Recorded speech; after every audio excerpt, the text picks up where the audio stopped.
Hey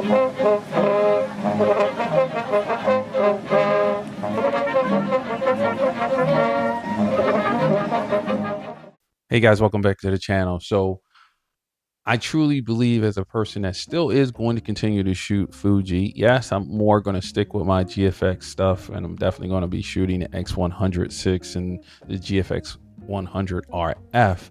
I still am a pretty big Fuji fan. And in looking at the gear that I have, and as you can see from what I showed in the B-roll, there is a camera I think Fuji should definitely be looking at that would make a lot of Fuji fans and new people to Fuji happy to go out and get. A lot of their competition has cameras on the market right now, and they're doing fantastic, to the point where they're hard to get. And what's that camera? Well, I'm gonna pull that camera out and right now for you. There we go. This right here. Let's make sure that's zooming in on there. Yep, Fuji should go ahead and make them a Deluxe 8 or something they had in their lineup that's very similar to it, very similar to what Canon just released, old like limited run, old stock camera, similar to what Sony has in the RX100 line. Do the things that you're able to do with this type of camera in your hand. Having that variable zoom, as I click the button on, as you can see right there, being able to give you that a decent standard zoom focal length that you can use for all types of photography, pretty much really becoming an EDC, making it so that it's so small. Look at this thing, guys, in my hand.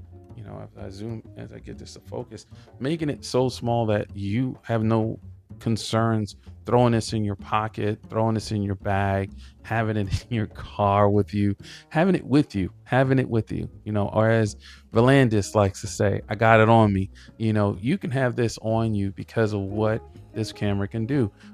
It gives you the ability again to shoot a multitude of photography genres because of that zoom lens on there and the wonderful sensor that's on this camera. It is a micro four thirds. It is a 17 megapixel sensor, and it pushes out some great images. So from the images that you're going to see coming across the screen, or have been coming across the screen from me using this camera a little, you let me know. You may have actually have experience with this camera from your own use and know that it produces some great images. And the same thing could be said about the Sony RX100 series, and the same thing could be said about the Panasonic equivalent to the Deluxe line, and the new camera, I guess new old camera that Canon just put out. I have cameras up here that, matter of fact, that Canon G10 that's sitting up there has a variable zoom lens on it. It's old school. But you're saying, Warren, okay, we saw all of the Deluxe 8 stuff. Great job. We understand what you're talking about, but what camera? Well, let me pull that out of my bag. It is new to me, but old, and you know, it comes with and for those of you who are familiar with this camera and how they had the little strap for the cap that never stays on, but this is a fine pix camera. This is a S, and if I want to say it right, it is an S2700 HD fine pix. This is a high def 12 megapixel monster. It is old tech, guys. The processor and everything on this is super ancient, but it gets the job done. Now, I haven't gone out and played with this because I originally got this as wall art. Its spot is right there next to my blue camera, my fine pix camera, which also has a variable zoom on it. And that's the one that's waterproof, weather resistant. You can go swimming with it, go in the ocean to a point. But that's where I'm going with this. This is what I think Fuji should be looking to release. Not that the M5 is a bad camera, not that the X-E line is a bad line as well, but I honestly think they can consolidate some lines and give us the fine pix experience back again. No different than what Sony's doing again.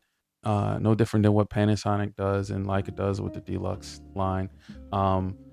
And all the features that this camera has in it, as old as it is remarkable. From macro to panoramic, it has its own autofocus or people detection setting in here, which is fantastic.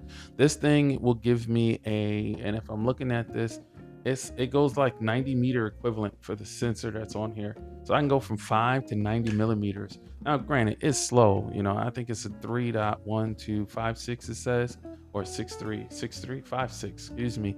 But it will satisfy at least a need I think a lot of Fuji people may want to have scratched, because of it giving you the ability to be kind of a multifaceted focal length camera that you can take with you. Now you'd say, okay, Warren, size wise, wow, here's a deluxe and here's a fine pix next to it.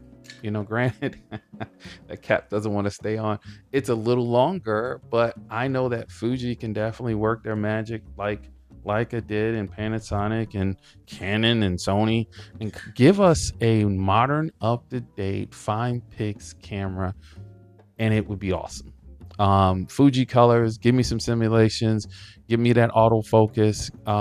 If you want to make it the smaller sensor that's in these, I think that'll be great. But imagine if they did do it with the APS-C sensor, whether it's the older 24 megapixel sensor, which would still be fantastic, or the current 26 megapixel sensor. This thing has a built-in flash. This actually has features on it that the Deluxe 8 doesn't have. And one of them being, guys, look at that, built-in flash. It actually has a button for the EVF and to turn it on and switch to the LCD. It has a lot of features on this camera that new cameras don't have. Including, say, like the X-E5 and the M5, if I'm saying that right.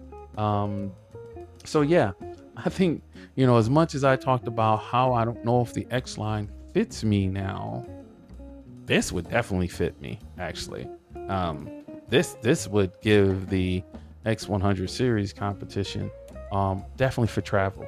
And it's not a surprise to me to see a lot of YouTubers who do shoot Leica, who have a Deluxe 8, say how this is the camera they take with them for travel.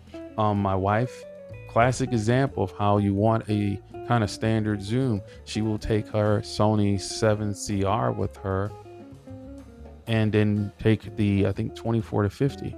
And that's all she takes, because it will give her what she needs for when she's traveling.